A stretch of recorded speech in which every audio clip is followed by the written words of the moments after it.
It's that time of year where, leading up to the Oscars, around Oscar season, I like to take some time and actually revisit some of my favorite films from the past year and talk about them a second time around after having seen them a second time around. This is The Holdovers. This is directed by Alexander Payne. It's written by David Hemmingson, who is nominated for Best Original Screenplay. It stars Paul Giamatti, Dominic Sessa, Divine Joy Randolph, and Carrie Preston. I feel like we forget a lot, maybe about Carrie Preston, but she kind of offers some really interesting moments in the thing here, and her Elizabeth is premiering. So, um, if anybody's wondering, that's the same person. Uh, so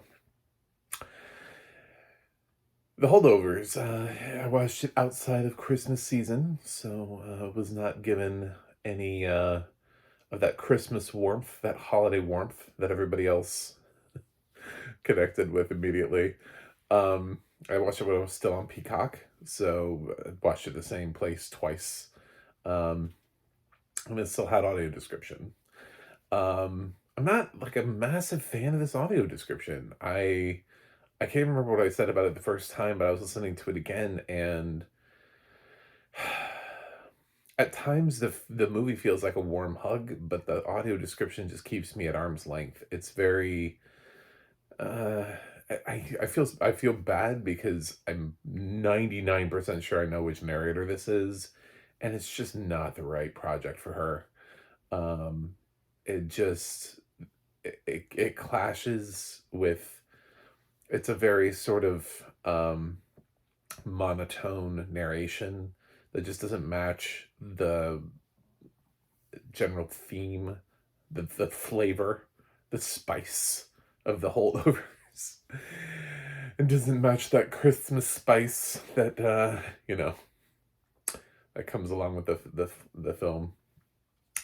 And it just kind of feels almost, it's AI adjacent at times.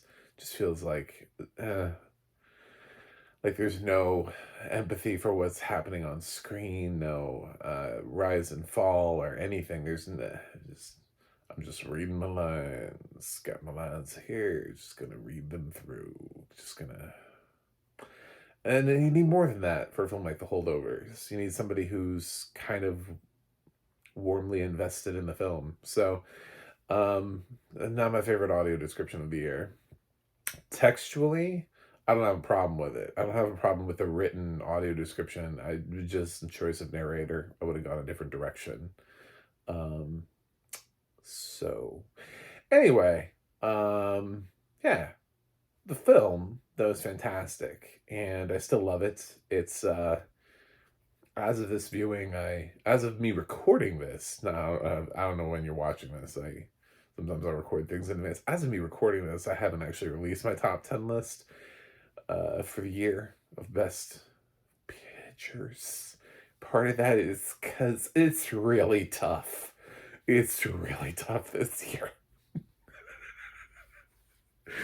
um, I, I'm having a real hard time, and Holdovers is one of the ones I'm having a real hard time, like not putting at number one. I have a couple ones where I'm like, this should be, no, this should be best, no, this should be best, no, this should, and trying to figure out how to rank those is that, whatever that sound is, it's that. Um, yeah. So, and same thing with Paul Giamatti and Best Actor. Because when I look at Paul Giamatti's work, first of all, I do believe that this year's actor race, I'll say this outside of what my acting video, um, and I do believe that this year's actor race is the correct top five. I'm sorry to DiCaprio fans, but um, I think we picked the absolute right five people. None of them have won. It means that no matter who wins the Oscar, somebody's winning it for the first time. And they're all great performances. They're all excellent performances that are either at the top or near the top of somebody's career. Um, it doesn't feel like anyone else is just getting a check mark. It doesn't feel like anybody's there because they're overdue. It feels like everybody earned their spot on that list. Sometimes you get people who are in this race. There are people who are in this race this year. It's not their best performance. And they're in the race because they've never had an opportunity to be nominated before. We should have nominated them 7 times before. Pick one. That happens all the time. And sometimes people win for performances because they should have won before. An example: Martin Scorsese's The Departed is frequently brought up as being one of those. I love The Departed, but you know, Goodfellas, Raging Bull. I mean, which film should he have won for? I think the debate is something before The Departed. Was the example there. So, with Paul, I actually think this is his best film work since Sideways, at bare minimum. I think this is better than the last thing he was nominated for, Cinderella Man. Actually the only thing he's ever been nominated for. Um, so it makes it really easy for me to say give him the trophy because I'm a big fan of his career, and his career includes a lot of crap. It just does. He's kind of like Big Mama's house, He's got some stuff in there that's just like, I don't know.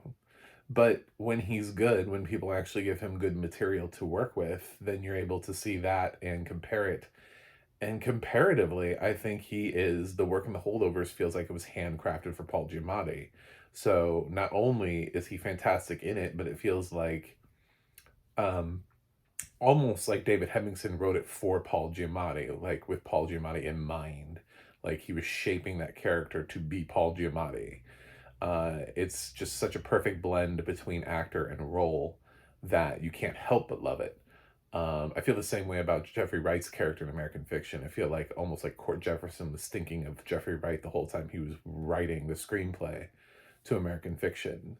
Didn't feel like somebody stepped into the role, which is what I could say about Killian, Bradley, and Coleman, is that they all stepped into roles because those are real life people, so they had to be written to represent those real life people, and you needed actors to transform into those real life people. So they couldn't write to the actor; they had to write to the role. Here, I think they crafted something very special for Paul Giamatti. And I do think his work on Billions is tremendous. If you watch that show from start to finish, I really just don't understand why that show was never nominated for anything. Emmy voters are weird. They're my least favorite voters in the world because I think they get stuck on a show and then they just never watch anything else.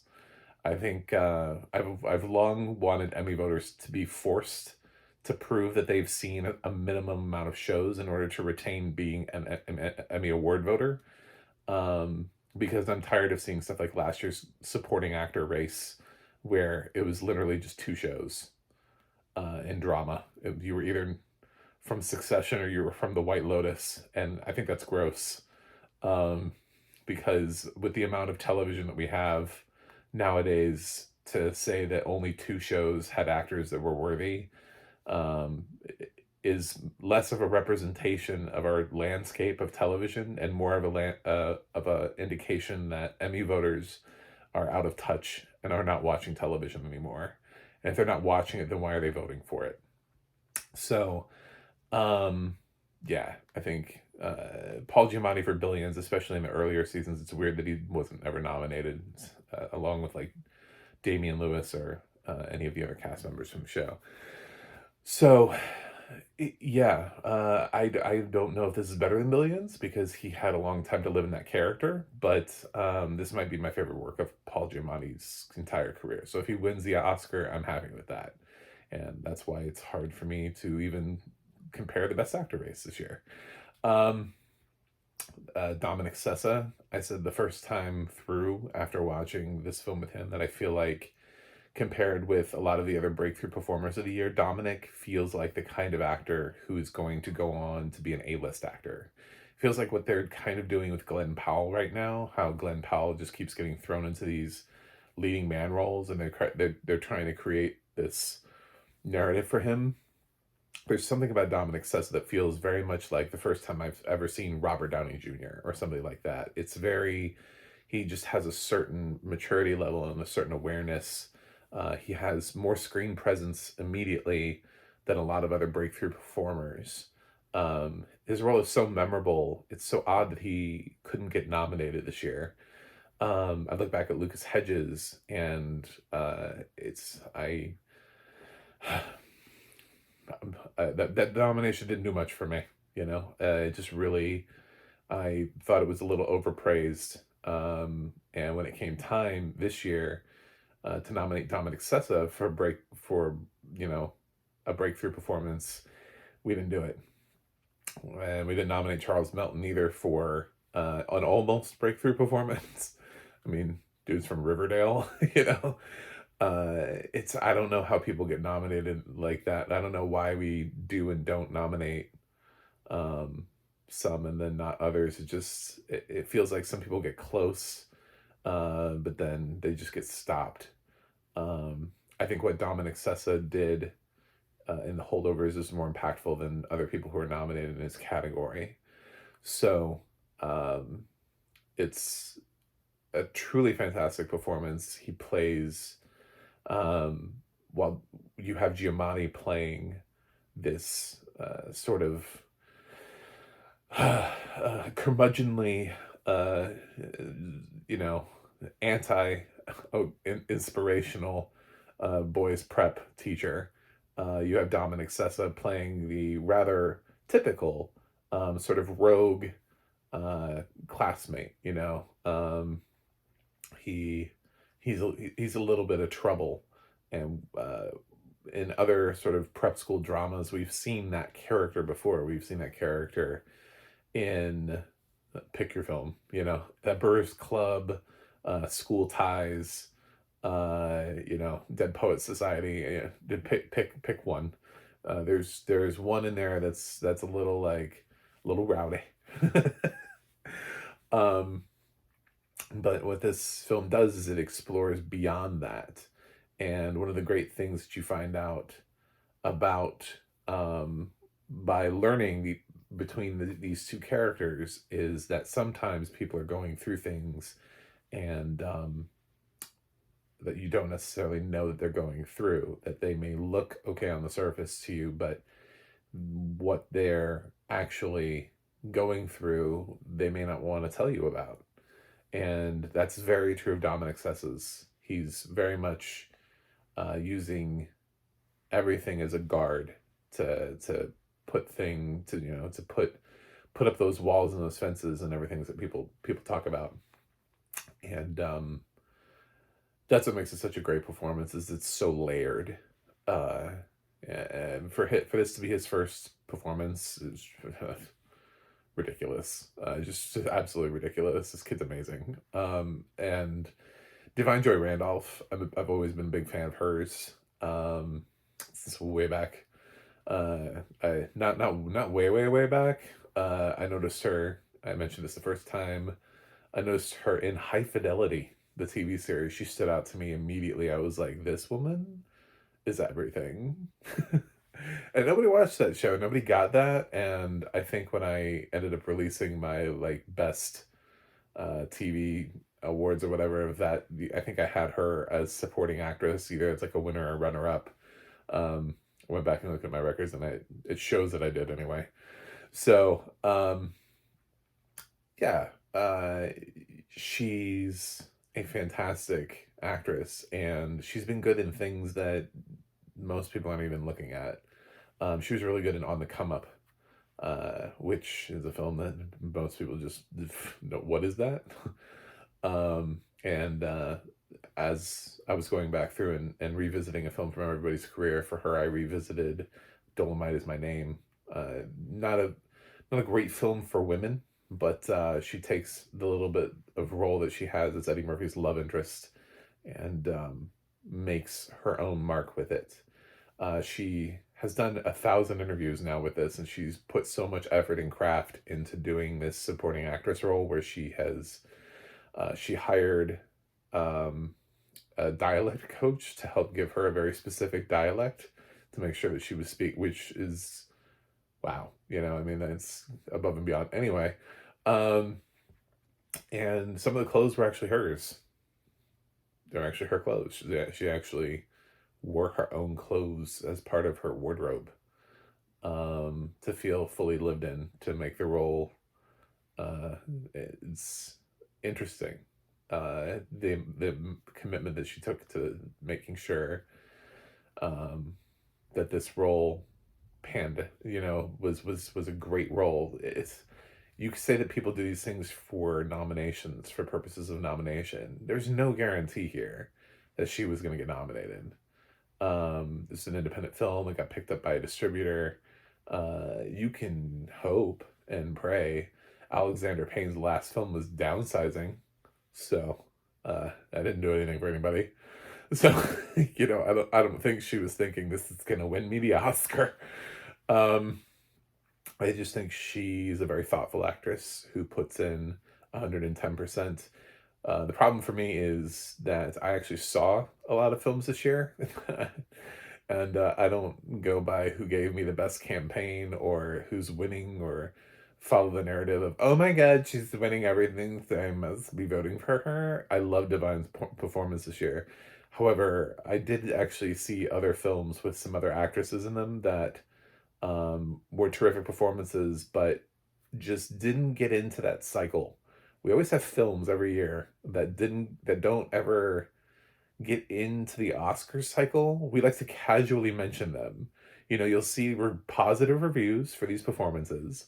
People will be like, "Oh yeah, that person was great." So it would be really nice if something. I'd love it, and then you hear some critics who say things like before Oscar season starts, like, "Oh, wouldn't that be great?" And then we just drop them, and then we we just move on. We're just like, I don't know what happened to that performance. You really liked what? I like that performance. I don't know, and I just stick with those performances. That's the thing, is that I don't forget them. It's easy to write them down and remember them. Um, I don't have to. I would not be somebody who would be campaigned to. You could wine and dine me and send all the celebrities my way, and it wouldn't change my vote. I'd be like, I don't know. I saw this film back in June. I still love it. Nobody's campaigned it. Nobody's telling me anything about it. It's still great. It's still a great performance. So, Divine is winning because Divine's competition is what it is. So yeah. But she is fantastic in this film. I'm glad she's nominated. For sure, certainly, absolutely deserves to be nominated. Um, no questions about that. So it's a great film.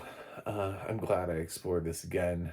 David Hemming's script is sort of unexpected. It hits you in all the right ways, just perfectly emotionally. And I know it's driving Alexander Payne insane that he created this film that everybody is like, "This is my new favorite Christmas movie," and he's like, "It's not a Christmas movie."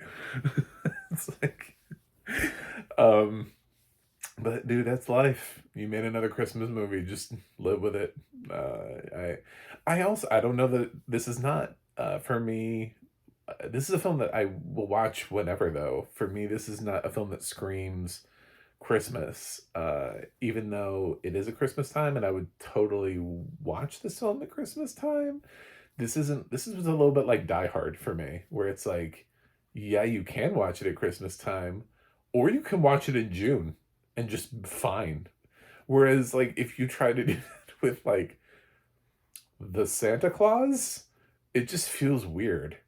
You just like, am I trying to do a Christmas in June thing, or in July?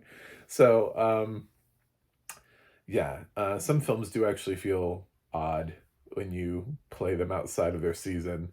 I don't think The Holdovers will, because again, I watched it outside the Christmas season, and nothing. It didn't surprise me at all. But it is an excellent film, and if you haven't seen The Holdovers, please watch it. It's a terrific film.